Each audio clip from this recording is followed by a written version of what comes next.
दोस्तों, पिछले पार्ट में आपने देखा कैसे एक मासूम बच्ची काव्या की जिंदगी नरक बन चुकी थी और कैसे उसकी मरी हुई जुड़वा बहन सुमाया की आत्मा वापस आ चुकी थी।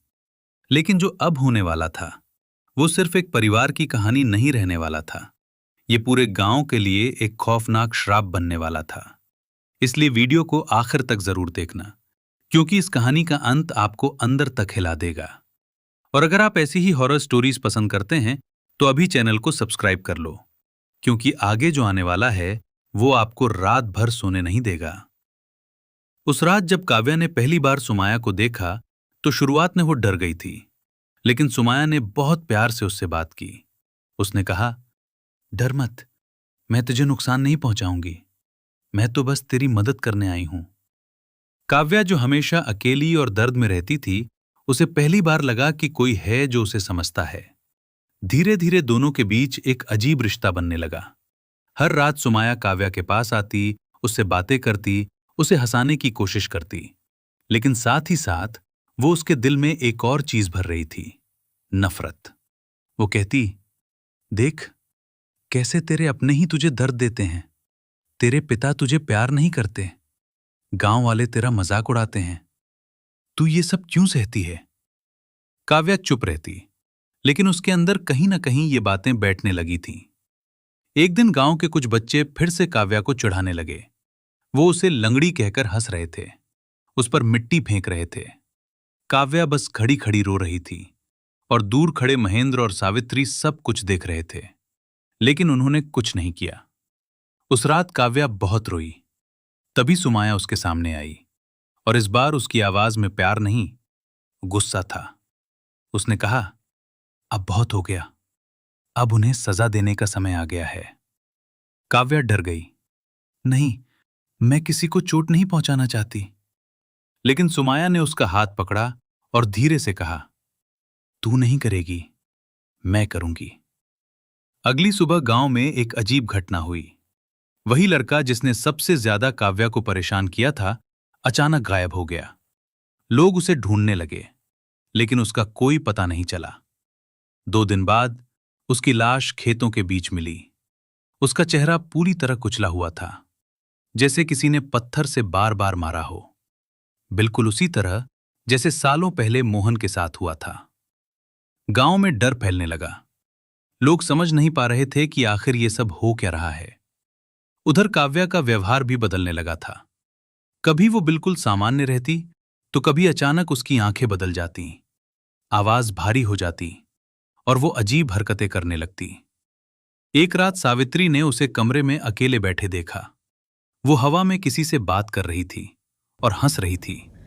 जब सावित्री पास गई तो अचानक काव्या ने उसकी तरफ देखा। उसकी आंखें पूरी सफेद हो चुकी थीं।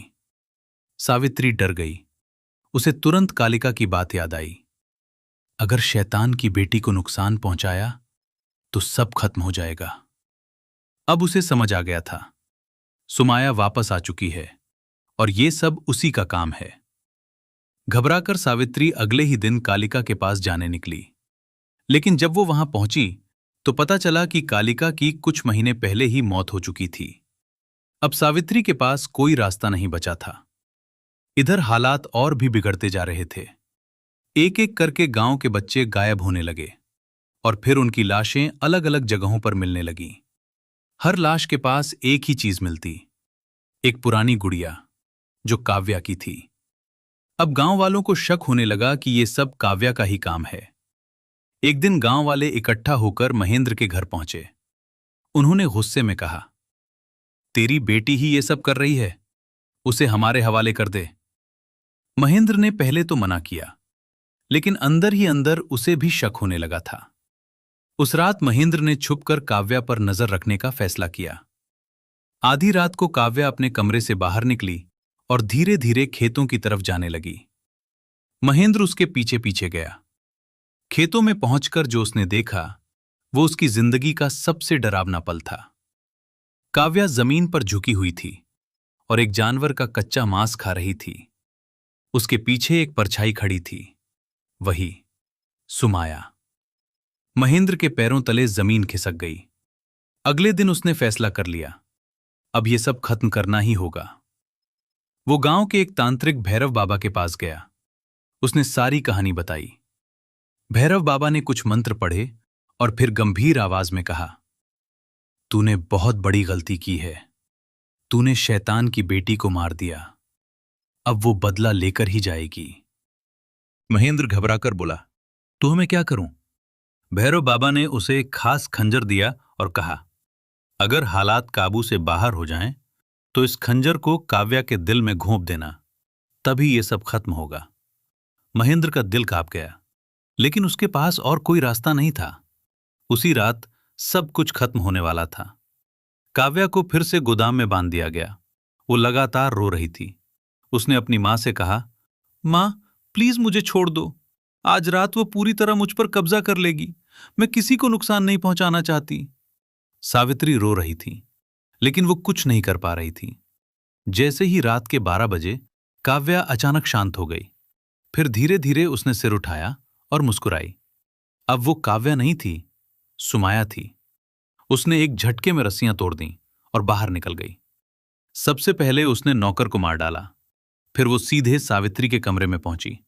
सावित्री भागने लगी, लेकिन सुमाया ने उसे पकड़ लिया। सावित्री रोते हुए बोली, मुझे माफ कर दे, मैंने मजबूरी में ये सब किया। तभी सुमाया ने कहा, तूने मुझे मार दिया था, अब तुझे भी वही दर्द महसूस होगा। और अगले ही पल उसने सावित्री को बेरहमी से मार डाला। कुछ देर बाद महेंद्र घर पहुंचा। उसने चारों तरफ लाशें देखीं और समझ गया कि अब बहुत देर हो चुकी है। तभी उसके सामने काव्या आई, लेकिन अब उसके अंदर पूरी तरह सुमाया थी। महेंद्र ने कांपते हाथों से खंजर उठाया और उसे मारने की कोशिश की, लेकिन आखिरी पल में वो रुक गया, क्योंकि वो उसकी बेटी थी। यही उसकी सबसे बड़ी गलती साबित हुई। अगले ही पल सुमाया उस पर टूट पड़ी और उसे बेरहमी से मार डाला। अगली सुबह गांव वालों को महेंद्र की लाश खेतों में मिली, बिल्कुल उसी तरह जैसे उसने कभी काव्या को सजा दी थी। इसके बाद सुमाया गायब हो गई। लेकिन कहानी यहीं खत्म नहीं होती। आज भी कहा जाता है, उस गांव में रात होते ही एक छोटी बच्ची खेतों में भटकती है, और अगर कोई बच्चा गलती से भी उसके सामने आ जाए तो वो कभी वापस नहीं लौटता। गांव वाले आज भी उसके लिए खाने और खिलौने रखते हैं ताकि वो शांत रहें। लेकिन कुछ लोग आज भी इस कहानी पर यकीन नहीं करते, और जो लोग सच्चाई जानने के लिए रात में बाहर निकलते हैं वो कभी वापस नहीं आते। अगर आपको ये कहानी पसंद आई है तो वीडियो को लाइक करना मत भूलना और चैनल को सब्सक्राइब जरूर कर लेना, क्योंकि अगली कहानी इससे भी ज्यादा डरावनी होने वाली है, जहां एक ऐसा जंगल है जहां जाने वाला इंसान कभी वापस नहीं आता।